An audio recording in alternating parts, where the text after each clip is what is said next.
respeto. Okay? Wala pugong-pugong, way niya respeto ng taho.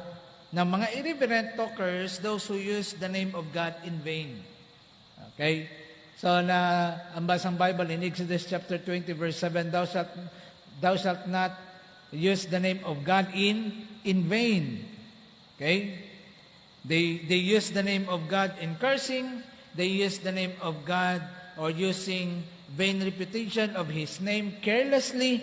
So may mga tao nga mo sini. Ginagamit nila ang ngalan sa Diyos, ginagamit nila ang ngalan sa Diyos paagi sa pag-curse sa iban, or ginagamit nila ang ngalan sa Diyos paagi sa paghimo sang swear. Okay? So, sa ngalan sa Diyos, nagasumpa giko. Ginatawag na natin irreverent talkers, or even using the name of God in vain. Mga evil talkers, not only irreverent but evil talkers, speaking words that are evil, like lying, deceitful words, and filthy words. Okay? Kabutigan, filthy words. And Ephesians chapter 5, natunan nato na, no? Sang last Sunday. Speaking evil of others.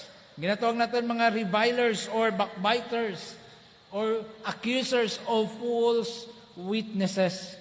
Okay? So, amo ni sila mga evil talkers, no? Evil, speaking evil against others, no? Even in authority, may ara sa ginatawag naton sedition. No, that is evil speaking, no? So evil talkers na sila. May ara man sa ginatawag naton careless talkers. The overuse of words, no? Natun-an naton na sang last time. Now, ang ining mga careless talkers na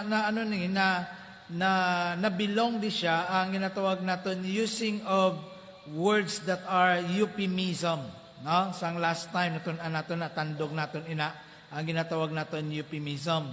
So, mga tao balang ginagamit nila ina nga mga words equivalent to the original word. Ginatawag naton euphemista. Okay? So, careless talkers ni sila. Overuse of words, speaking too often, speaking too hastily, or misuse of words like flattery, rash oaths, or unwholesome words. Mga lahog-lahog lang or green jokes, green words, or double meaning nga klase words, no? Double meaning klase nga mga tinaga ang ginagamit. So, ginatawag naton mga careless talkers. Kaya way nila ginaamligan ang ilang ginapanghambal. At the same time, include ni siya ang ginatawag naton euphemism. Okay? So, diri na siya na bilong. Ginatawag naton an offensive expression substituted for one considered offensive word. Okay, euphemism. Now, example sang word nga euphemism, ang word nga darn, shoot, goose, kag G. Tunan naton sang last time. Ang word nga darn. Okay? So, muna siya ang shoot. Okay? Ang S-H-O-O-T. Ang equivalent word niya na is S-H-I-T. Pamuyayaw na siya. Ang word nga G o ang word nga goose or goose, G-O-S-H, euphemism word na sa sanggad. Ang word nga G-E-E, euphemism for the word Jesus. Jesus. So, ginagamit nila, no? Mga mga third generation ng mga tao. Okay? Mga kalabanan sila sa mga parlor. May mga words sila yung kaintindi lang, sila lang yung kabalo. Dumakadlaw ka, sang ila naman, do kanami aw.